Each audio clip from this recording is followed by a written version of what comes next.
Hey, it's Antonio. Welcome back to my channel. Let's have some fighting words.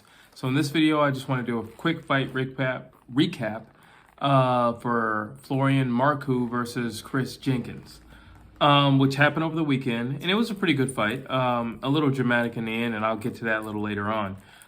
Before I go any further, please like this video, please subscribe to my channel, and please don't forget to hit that thumbs up. It means a lot, and let's jump back to this video. So, Florian Marku, I think, is a guy who just has a lot of talent, but his issue in the past has always been putting everything together. I think he has a lot of tools, but it's just how do you effectively mesh everything collectively at one time in the moment, which, can be a hang-up for a lot of people, to be honest with you. And I think with him coming from MMA and kickboxing, I think that transition has been a little tough, just little tweaks here, little tweaks there. Like, yeah, kickboxing, it's a different range. And also, you have to be mindful of certain things. Obviously, elbows, knees, kicks, things like that. But it is a different range. And kickboxing doesn't have as many feints or anything like that as boxing has, nor jabs.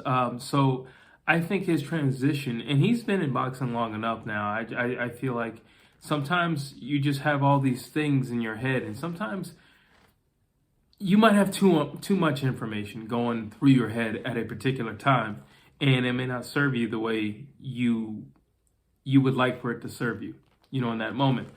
And I seen in this fight, there was a lot of things that I liked about him that he did in this fight that shows a lot of growth and a lot of, potential for his coming fights. One, I noticed how defensive-minded he was in this fight. And in the past, he could be a little wild, and not wild, but he could be a little reckless. And in this fight, he took his time and he was very defensive. He had a tight guard and, he stayed behind it and he was very composed. Another thing that I liked that I saw from Florian Marku was that he was moving his head. Again, coming from kickboxing and MMA, you don't necessarily move your head as much as you do in boxing. Because not every target is the head. Like in boxing, the head is the main target. In kickboxing, it's not the main. Obviously, it's the quickest way to a knockout, but there's other targets. You could kick the leg and you could destroy that leg, and you might even be easier if you just go for the leg. MMA, you can literally just take a guy down, call it a day, grab his neck, it's over. Put him in an arm bar, leg lock, whatever, it's over.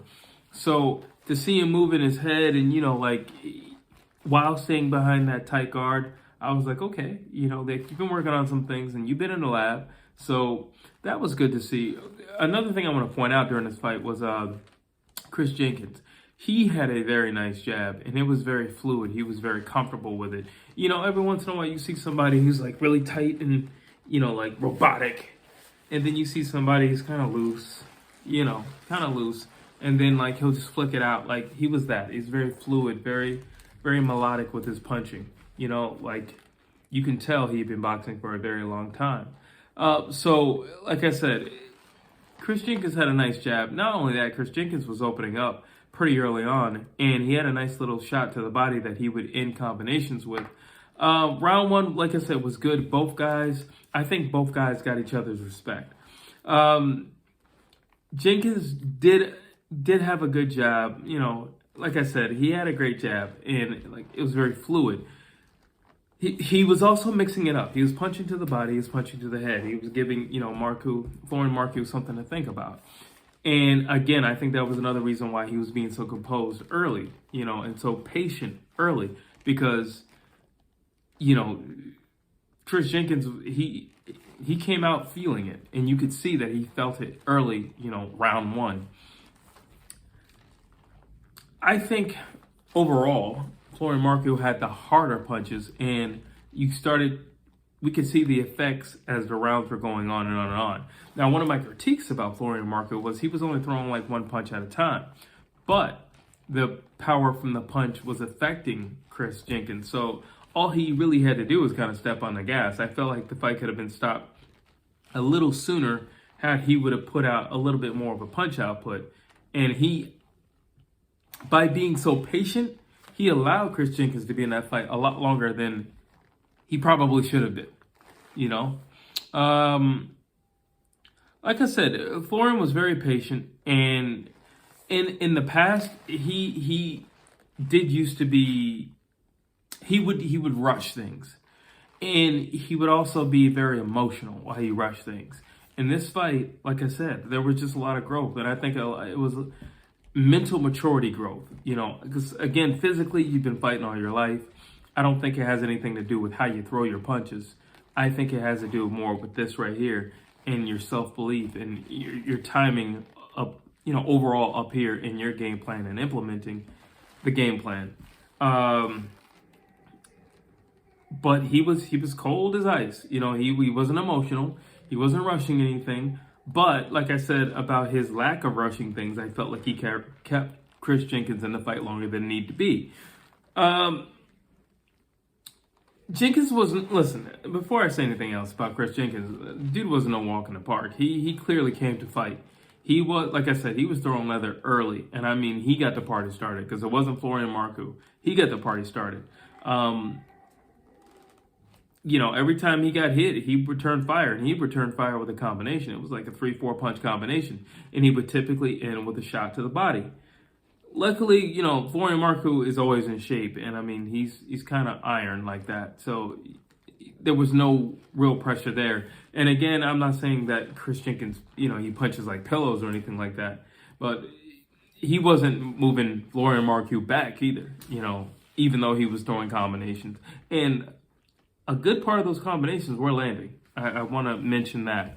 By round 3, Chris Jenkins is backing up. It was starting to show in his face.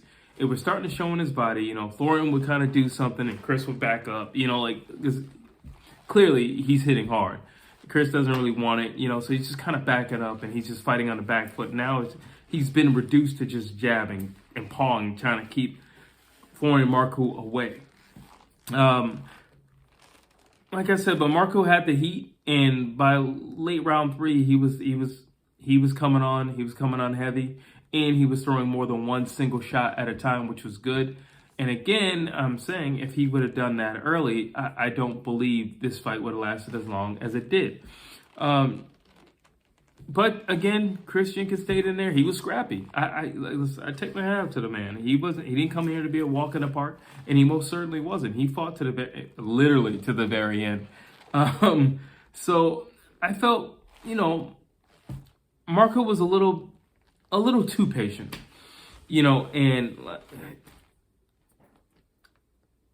he got hit more than what he needed to get hit. You know, sometimes, like, listen, you want to make a statement. You always want to make a statement.